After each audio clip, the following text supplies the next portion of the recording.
हाँ जी, तो अब हम डिस्कस करते हैं types of organizational structure.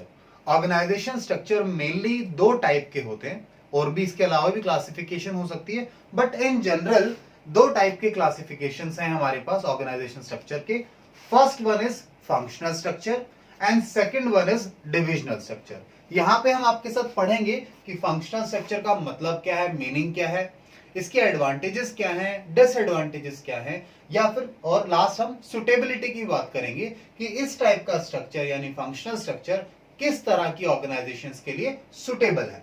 Same way divisional structure के मीनिंग की भी बात करेंगे आपके साथ कि डिविजनल स्ट्रक्चर का मीनिंग क्या है, कैसा होता है डिविजनल स्ट्रक्चर, इसके एडवांटेजेस क्या हैं, डिसएडवांटेजेस क्या हैं, और साथ में बात करेंगे सुटेबिलिटी की कि इस तरह का स्ट्रक्चर यानी कि डिविजनल स्ट्रक्चर कैसी ऑर्गेनाइजेशंस के लिए सुटेबल है।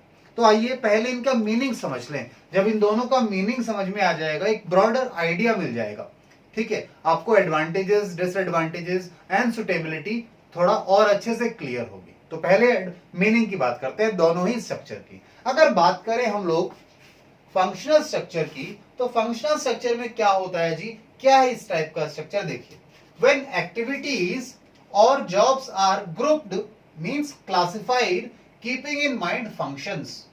जब आप फंक्शंस को ध्यान रखकर या जॉब्स क्या परफॉर्म होनी है उनको ध्यान रखकर आप अपनी एक्टिविटीज को क्लासिफाई कर देते हैं, ग्रुप कर देते हैं, एक साथ इकट्ठा लेकर आ जाते हैं, तो हम उसे क्या कहते हैं, फंक्शनल स्ट्रक्चर कहते हैं। ठीक है, तो आपने क्या किया यहाँ पे, आपने अपनी ऑर्गेनाइजेशन के अंदर जो भी एक्टिविटीज हो रही हैं, जो भी जॉब्स हो रही हैं, उन्हें अपने फंक्शंस के हिसाब से, यानी आपकी ऑर्गेनाइजेशन में क्या क्या फंक्शंस परफॉर्म किए जाते हैं, जब उसके हिसाब से ग्रुपिंग करना शुरू किया, इकट्ठे लेना शुरू किया, अलग अलग करना शुरू किया, तो हमने क्या कहा जी, ये स्ट्रक्चर कैसा है, ये फंक्शनल स्ट्रक्चर है, क्योंकि जो क्लासिफिकेशन है, जो ग्रुपिंग है, वो फंक्शंस के बेसिस पर की जा रही है। अब फंक्शंस के बेसिस पर करने का मतलब है, देखिए, ऑर्गेनाइजेशन के अंदर क्या क्या फंक्शन होते हैं। ऑर्गेनाइजेशन के अंदर सेल्स डिपार्टमेंट होगा, प्रोडक्शन डिपार्टमेंट होगा, परचेज डिपार्टमेंट होगा, अकाउंट्स डिपार्टमेंट होगा, ह्यूमन रिसोर्स डिपार्टमेंट होगा। तो इन जनरल ये डिपार्टमेंट्स होते हैं एक ऑर्गेनाइजेशन के अंदर।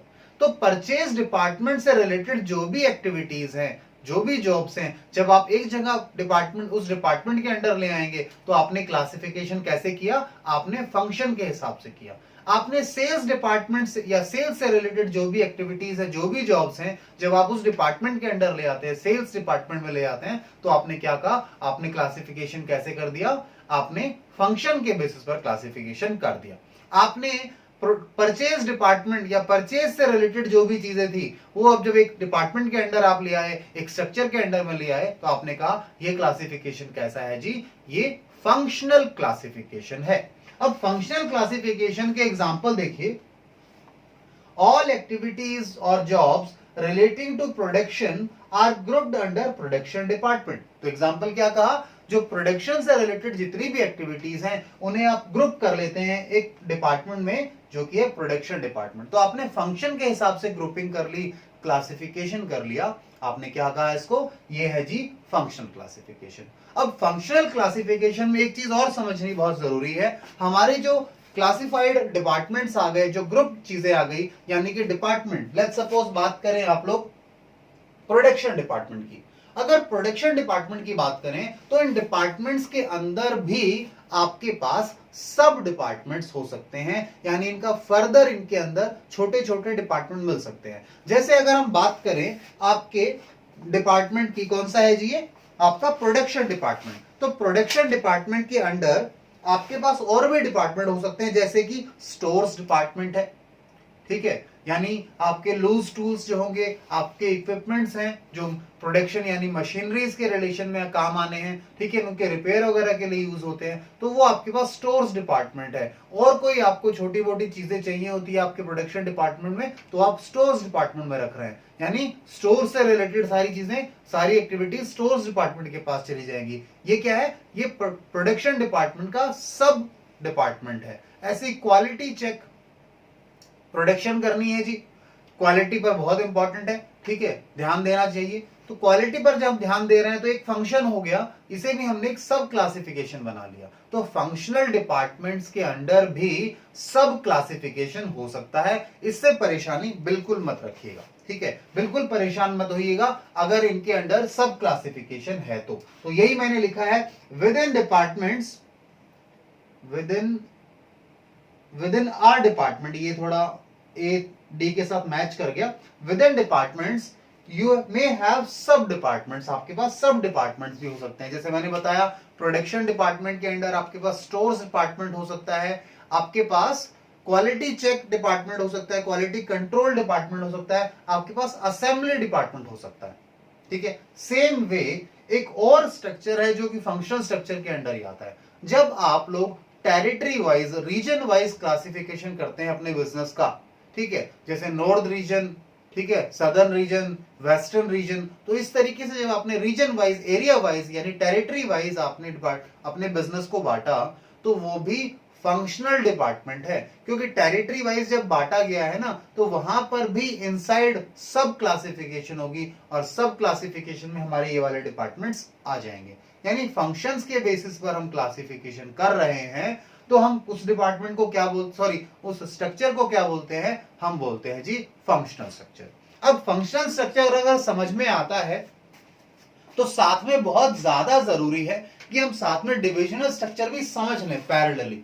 अदरवाइज क्या होगा, आप अभी फंक्शनल डिपार्टमेंट के एडवांटेज और डिसएडवांटेज कर लेंगे ना, तो आपको इतने से समझ में नहीं आएंगे इतने अच्छे से, जितना कि इन दोनों के मीनिंग को कंपेयर करने के बाद, इन मीनिंग को समझने के बाद करेंगे तो ज्यादा अच्छे से आएंगे। तो आइए अब हम पहले डिविजनल स्ट्रक्चर पर आते हैं, इसकी मीनिंग को समझते हैं।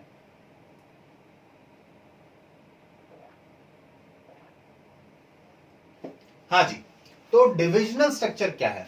डिविजनल स्ट्रक्चर इन जनरल आमतौर पर जो बड़ी ऑर्गेनाइजेशंस हैं, लार्ज ऑर्गेनाइजेशंस हैं, जो कि प्रोड्यूस करती हैं मोर देन वन प्रोडक्ट, उनमें मिलेगा आपको देखने को। आपको छोटी ऑर्गेनाइजेशंस में नहीं मिलेगा डिविजनल स्ट्रक्चर देखने को।